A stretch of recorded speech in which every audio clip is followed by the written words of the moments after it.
300주년 특별기획 시간입니다. 지난 월요일부터 중세 종교개혁자들을 만나보고 있는데요. 오늘은 지금의 장로교 사상의 토대가 되고 있는 종교개혁자 장칼뱅의 사역과 발자취를 따라가 봅니다. 김덕원 기자입니다. 칼뱅은 1509년 프랑스 노용에서 변호사인 아버지와 귀족 출신인 어머니 사이에서 넷째 아들로 태어났습니다. 변호사가 되길 바라던 아버지의 바람에도 불구하고 신학 공부를 선택한 칼뱅은 오를레앙 대학에서 종교개혁 사상을 접하게 됩니다. 이곳은 노용 대성당입니다. 종교개혁 사상을 받아들인 칼뱅은 그가 받은 성직록을 이곳 노용 대성당에 반납하면서 중세 교회와의 결별을 선언합니다. 종교개혁 사상과 카톨릭 비판으로 도피 생활을 하게 된 칼뱅은 종교개혁자들과의 만남을 통해 1535년 기독교 강요 초판을 완성하게 되고 스위스 제네바에서 종교개혁에 박차를 가하게 됩니다. 1536년 존 칼뱅의 제네바 종교개혁은 성 베드로 교회에서 바울 서신을 강의하면서 본격화됩니다. 제네바 아카데미를 성 베드로교 부속으로 세우고 그곳에서 계속 연속적인 강해와 또 많은 이주민들이나 위건어들을 위한 사역을 했다는 것입니다. 특별히 연속적인 성경 강해가 속기사의 기록으로 기록되어져서 나중에 편집되어진 것이 켈빈 주석이 되었습니다. 불과 1년 후인 1537년 칼뱅은 제네바에서 추방당하지만 취리히와 바젤 등을 거쳐 1541년 9월 13일 칼뱅은 다시 제네바에 재입성하게 되고 약 25년간의 사역을 통해 그의 종교개혁이 완성됩니다. 루터가 종교개혁을 일으키고 추진한 행동의 주역이었다면 칼뱅은 이를 사상적으로 정리하고 신학적으로 체계화한 사상가라 할 수 있습니다. 또 이러한 칼뱅의 사상은 녹스와 배제 등을 통해 전 유럽으로 확산됐습니다. 교회의 법령을 제정하고 장로교 제도를 확립하는 한편 철저한 교회 교육과 말씀 중심의 삶을 강조한 그의 사상은 오늘날 장로교의 토대가 되고 있습니다. 칼빈을 기억해야 할 가장 중요한 이유는 칼빈이 종교개혁의 완성을 이루었다는 것입니다. 그리고 칼빈이 기록한 여러 가지 것 가운데 기독교 강요를 통해서 모든 기독교의 조직신학적인 내용을 정리했고 그 중심이 바로 예정론이죠. 모든 성도님들은 하나님이 구원하셔서 예정하셨고 그 예정의 섭리를 따라서 우리는 절대 순종하는 신앙의 삶을 살아야만 할 줄 압니다. 중세교회의 탄압과 위협에도 불구하고 교회개혁을 실천한 존 칼뱅. 하나님만이 절대 주권자이심을 강조한 그의 사상은 시대와 역사를 넘어 많은 신앙인들에게 여전히 큰 울림으로 남아 있습니다. CTS 뉴스 김덕원입니다.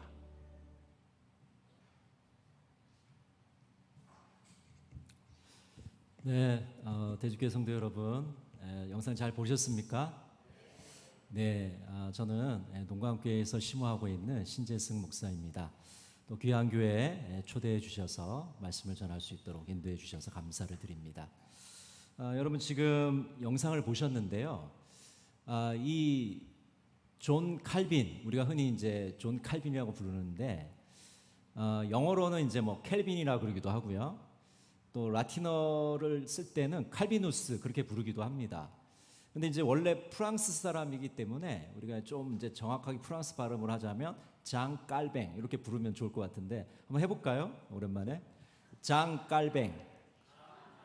예, 존이 이제 영어에서는 쟈이잖아요. 쟈. 여기 이제 프랑스에서는 쟈이 됩니다. 그래서 쟈 깔뱅 이렇게 됩니다. 그래서 여러분이 뭐 편하게 칼빈으로 부르셔도 될 것 같고요. 또 깔뱅으로 불러도 깔뱅은 무덤에서 벌떡 뛰어나오지는 않을 것 같습니다. 이 깔뱅은 영상을 보신 대로 우리 개혁교회와 장로교회의 아버지라고 할 수가 있죠. 우리 장로교회의 뿌리가 되고 원천이 되는 그런 사상이 깔뱅으로부터 시작이 되게 됩니다. 우리가 장로교인으로서 우리 뿌리를 아는 것이 굉장히 소중한 일이죠. 자신의 뿌리를 소중히 여기는 것 그리고 전통을 소중히 여기는 것은 아주 고리타분한 일이 아니라 바로 우리 자신의 정체성을 바로 아는 일이라고 할 수가 있습니다. 오늘 이 시간 이 장로교회의 전통을 다시 한번 되새기고 또 깨닫는 시간이 되었으면 좋겠습니다. 오늘 본문 말씀 읽으셨는데요. 8장 8절에 보면 청하건대 너는 옛 시대 사람에게 물으며 조상들이 터득한 일을 배울지어다 이렇게 말하고 있습니다. 옛 시대 사람에게 물으라. 조상들이 터득한 일을 배우라 이렇게 되어 있습니다. 조상들이 터득한 일을 배우는 것은 조상들이 터득한 진리를 배우라는 뜻입니다. 지금 이 말은 욥의 세 친구 중에 빌닷이라는 친구가 하는 말이거든요. 이 빌닷은 어떤 개인적인 지혜보다도 조상들이 가르쳐주고 선조들이 물려준 그 지혜를 강조하고 있습니다. 전통이라는 것은 무조건 옛날로부터 내려온 것뿐 아니라 현재 우리 삶에 유익하고 도움이 되는 것들을 우리가 전통이라고 부릅니다. 그런데 내려온 것들 중에 우리 삶에 도움이 되지 않고 또 유익이 되지 않는 것을 우리가 폐습이라고 부르는 것이죠. 그래서 이 폐습과 전통은 다른 것입니다.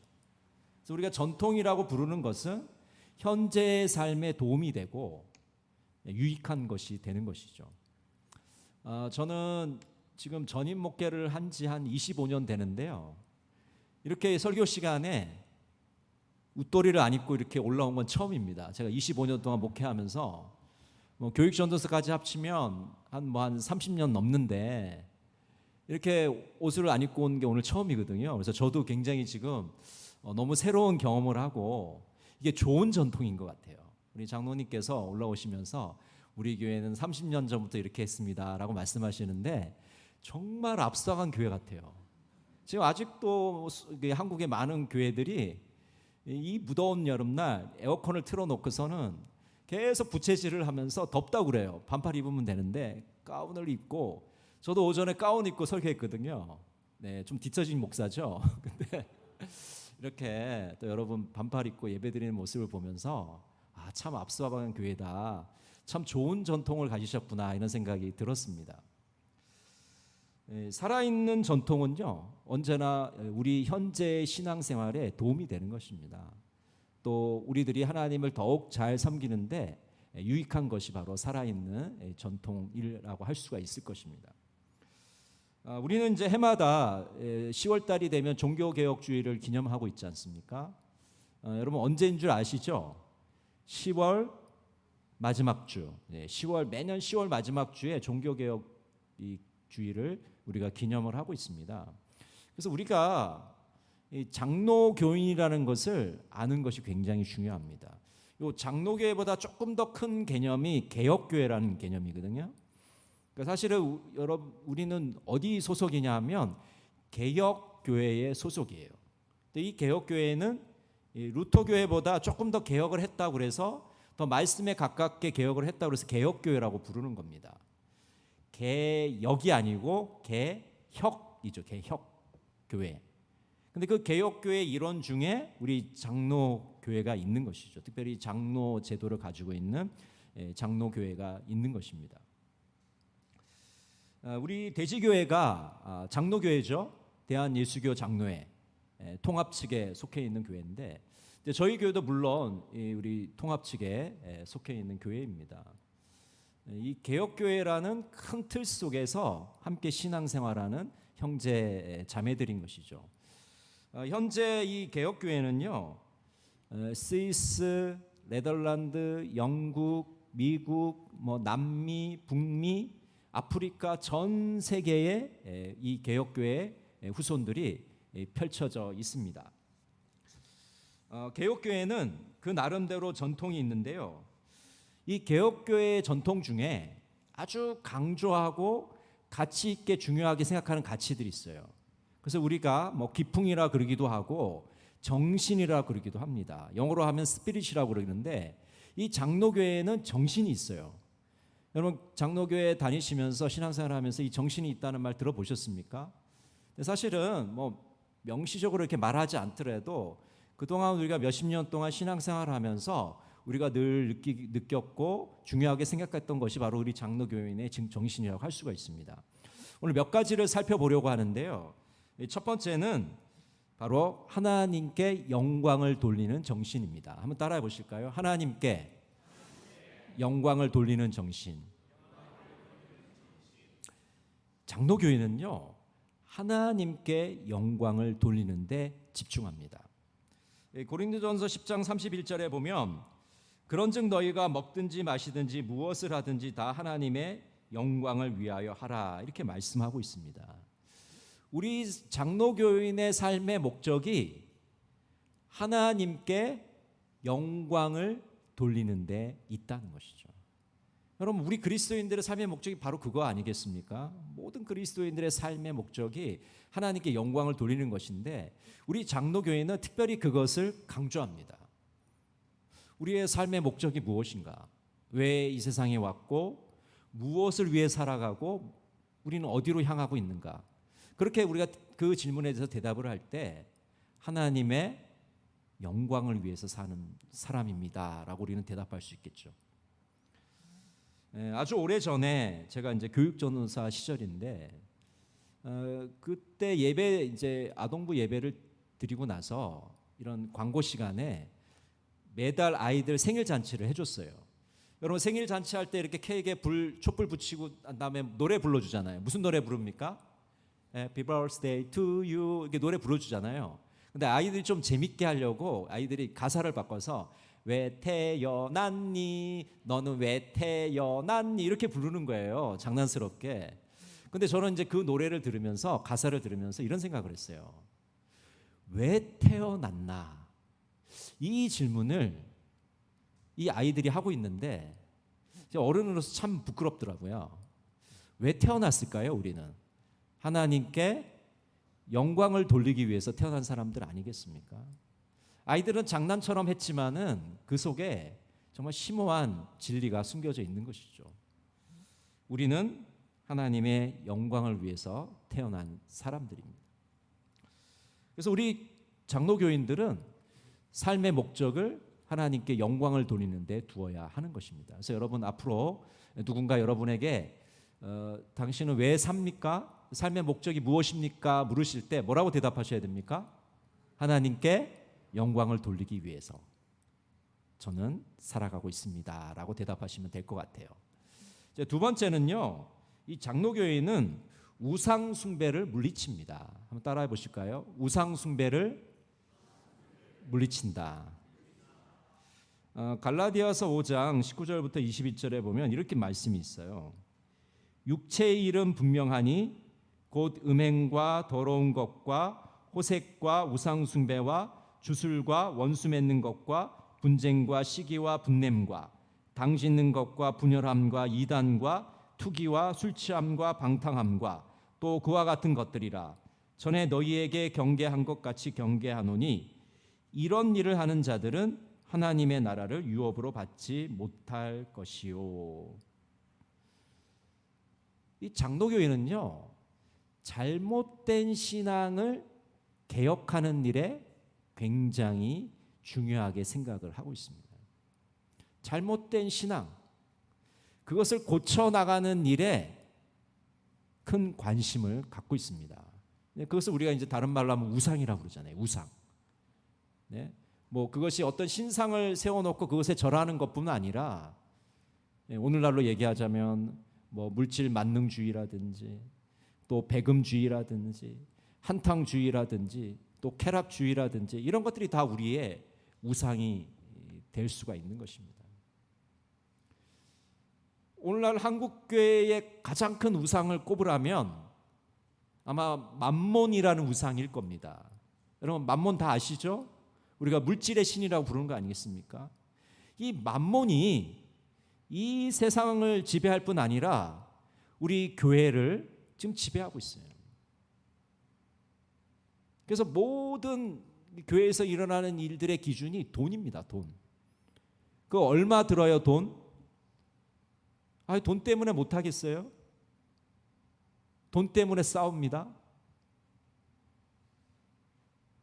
이 맘몬이라는 신이 우리 각자의 깊은 이 속에 또아리를 틀고 있어서 꼼짝달싹 못하게 해요. 그래서 하나님 나라를 위해서 무엇인가를 하려고 할 때 제일 먼저 뭐라고 하냐면 돈 있어요? 그렇게 얘기해요. 그것이 하나님의 뜻입니까? 하나님의 일입니까? 하나님이 원하시는 일입니까? 묻질 않아요. 돈 있어요? 돈 많이 씁니까? 그걸 묻는다니까요, 우리가. 그리고 교회에서 발생하는 그 일들의 대부분이 돈과 관련된 일이에요. 돈에 대한 부정, 돈에 대한 비리. 방송 매체에 나온 우리 기독교에 관계된 그런 안 좋은 얘기들은 다 돈과 관련된 얘기들이잖아요. 왜 그렇습니까?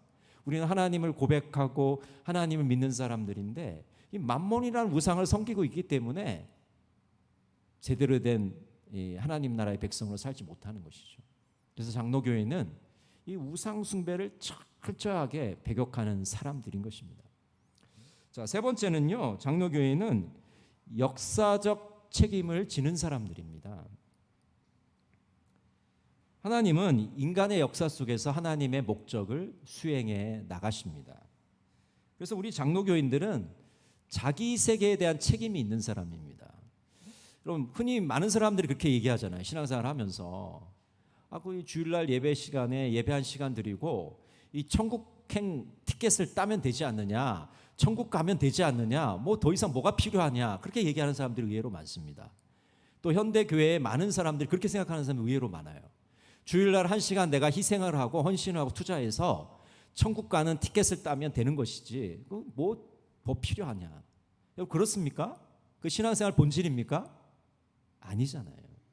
물론 우리가 예수 믿고 구원받는 것도 굉장히 중요한 일입니다. 핵심적인 일이지만은 하나님께서는 우리 한 사람 한 사람이 이 세상에 보내셔서 우리에게 맡기신 이 세상에 대한 책임이 있다는 겁니다.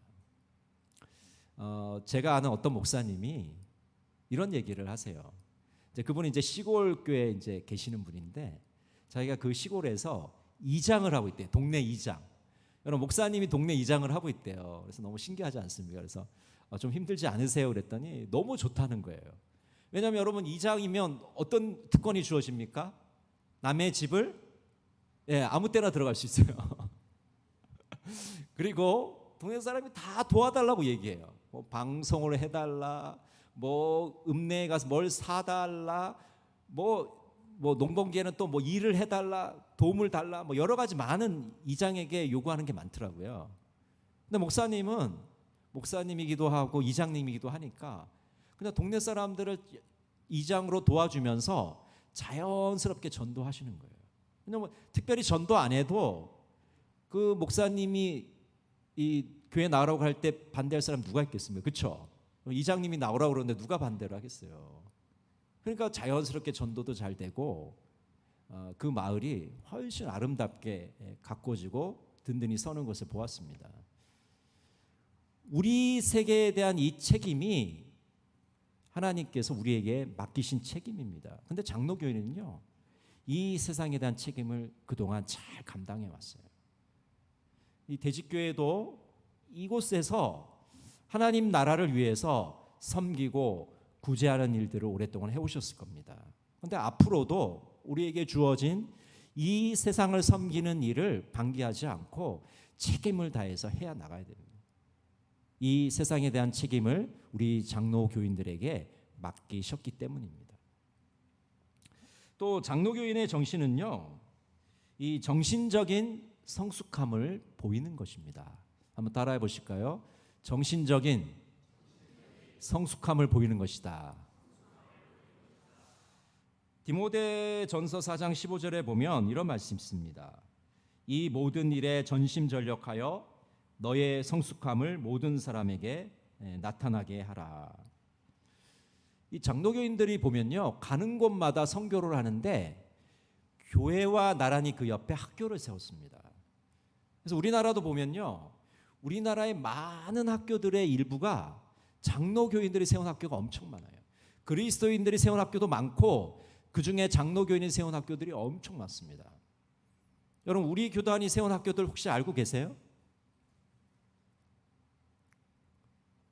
뭐 지금 우리 교단이 소속인 대학들 몇 개 이제 소개를 하자면 뭐 숭실대라든지 한남대도 있고 계명대도 있고, 네? 그리고 뭐 그에 이제 신학대학도 쭉 있을 겁니다. 그리고 뭐 중고등학교도 뭐 전국에 수없이 초등학교도 있습니다. 다 선교사들이 오래전에 구한 말에 이 땅에 와서 세운 학교들이에요. 그 학교들을 통해서 정신적인 도전을 받고 또 그 성숙함을 나타냈던 것입니다. 특별히 장로교인들은요, 이 학문을 그리스도인에게 장려하는 그런 기풍을 갖고 있어요. 예전에 어르신들은 교육을 많이 받지 못했잖아요. 그래서 우리가 소학교라고 그러죠. 이 초등학교를 못 나온 분들이 꽤 있어요. 초등학교를 안 나오다 보니까 한글을 잘 몰라요. 그런데 교회 나와서 여러분 신앙생활을 하려면 어떻게 해야 됩니까? 성경을 읽어야 되잖아요. 찬송가 가사 봐야 되잖아요. 근데 한글 모르면 안 되잖아요. 그래서 소학교도 안 나오셔서 학교 근처도 못 가본 어른들이 예수 믿으면서 성경을 읽기 위해서 또 찬송가 가사를 보기 위해서 한글을 배운 사람이 의외로 많습니다. 그리고 그것도 뭐 좀 창피하잖아요. 그러니까 가르쳐 달라고 말도 못하고 그냥 옆에서 이렇게 하면서 어깨너머로 배운 거예요. 한글도요. 뭐 지금처럼 한글 교실 이런 게 없잖아요. 그러니까 이렇게 어깨너머로 다 배웠어요. 한글을 몇십 년 계속 다니니까 계속 듣게 되잖아요. 그러니까 한글도 배우고 찬송가도 다 배우고 자기 이름 석자도 쓰게 된 겁니다. 그러니까 장로교인은 이 성경을 철저하게 가르치고 그 성경 말씀대로 살도록 도전하는 일에 굉장히 열심을 냈어요. 특별히 이게 성경뿐 아니라 이 경건서적을 독서를 많이 하도록 장려를 했습니다. 그래서 여러분, 우리 한국 사람들이 지금 책을 많이 안 읽는다고 하는데요. 성경책도 열심히 읽으시고 특별히 신앙에 유익한 책들을 많이 읽으시기 바랍니다. 우리 장로교인들은 이 정신적인 성숙함을 나타내는 일에 도전을 받는 사람들이기 때문에 계속해서 이 정신적인 영역을 확대하는 일에 힘을 써야 됩니다. 우리 신정일 목사님하고 저도 매달 책 읽는 모임을 해요. 그래서 매달 책을 읽어 갑니다. 저희도 이제 사실 목회하면 바쁘잖아요. 책을 많이 못 읽을 때가 있어요. 근데 매달 이 한 권씩은 정해놓고 읽으니까 너무 좋더라고요. 가서 그 읽은 것에 대해서 함께 나누고 또 서로 도전받고 굉장히 좋아요. 여러분 또 이 책을 놓지 않으시기 바랍니다. 왜 그래야 됩니까? 우리가 장로 교인이기 때문에 그렇습니다. 또 장로 교인의 특징은요, 경건 훈련에 힘쓰는 겁니다. 디모데전서 4장 7절 8절에 보면 망령되고 허탄한 신화를 버리고 경건에 이르도록 내 자신을 연단하라. 육체의 연단은 약간의 유익이 있으나 경건은 범사에 유익하니 금생과 내생의 약속이 있느니라 라고 말씀하고 있습니다. 여러분, 우리 신앙생활의 목적은요, 예수 그리스도를 닮아가는 일입니다. 그런데 예수 그리스도를 닮아가려면 경건 훈련에 열심을 내야 됩니다. 여러분, 경건 훈련이 뭡니까? 부지런히 말씀을 묵상하는 거예요. 또 말씀을 붙잡고 기도하는 겁니다. 그리고 그리스도의 제자답게 이 세상 속에서 빛과 소금의 역할을 감당하면서 살아가는 겁니다. 그것이 바로 예수 그리스도를 닮아가는 것이죠. 그러기 위해서는 계속해서 그리스도의 제자로서 경건 훈련에 최선을 다하고 열심을 다하는 겁니다. 그 몇 년 전에 여러분 신문에 나온 기사 아마 기억나실 겁니다. 뭐 어느 교단인지는 모르겠는데 어느 교회에서 이제 제자 훈련을 시킨다고 그래서 이 공동묘지에 가서 그 몇 시간 이제 극기 훈련처럼 공동묘지에 가서 그 있다가 나오는 그런 훈련을 시킨다고 그래요. 그러면서 막 신문에 이제 그것에 대해서 굉장히 비판하는 글이 이제 실려 있더라고요. 여러분, 공동묘지에 가서 밤에 거기서 담력 훈련하는 게 제자 훈련과 무슨 상관이 있습니까? 예? 뭐예요 그거? 아무것도 아니잖아요. 근데 그런 게 제자 훈련입니까? 아무것도 아닌 이상한 데다가 제자 훈련을 붙이면 안 되고 정말 우리가 예수 그리스도를 어떻게 닮아갈 것인가, 말씀과 기도와 제자의 삶을 통해서 어떻게 예수님의 뒤를 따라갈 것인가, 그것에 힘쓰는 것이 바로 경건의 훈련일 것입니다. 장로교인은 게으름과 낭비를 죄로 간주했습니다. 그래서 끊임없이 우리가 게으르지 않고 열심을 품고 주를 섬기고 또 낭비하지 않고 절제하면서 그리스도를 따르는 일에 헌신하는 그런 삶을 우리 장로교인들은 살아왔던 것이죠. 그렇기 때문에 교회는 경건의 훈련을 하는 영적 훈련소입니다. 이 시끄러운 세상 한복판에서 경건의 훈련을 열심히 함으로 믿음의 선한 싸움을 싸워서 이겨나가야 됩니다. 여러분, 경건의 훈련에 최선을 다하시는 장로교인들이 다 되시기를 간절히 바랍니다. 마지막으로 장로교인은 단순성을 추구하는 사람들입니다. 깔뱅의 책에 보면 이 깔뱅은 아주 군더더기를 싫어하는 사람이었어요. 그래서 거품이 있고 기름기가 있는 걸 아주 싫어했습니다. 그래서 항상 단순성을 추구하는 그런 사람이었어요. 복잡한 거를 싫어하는 사람이었습니다. 오늘날의 복잡한 모습들 어떻게 나타납니까?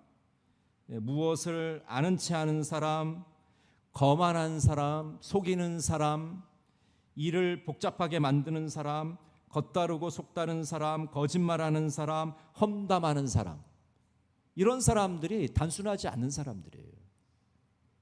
근데 장로교인은 이 복잡하게 만드는 것을 계속해서 쳐내고 단순하게 살려고 노력하는 사람들입니다.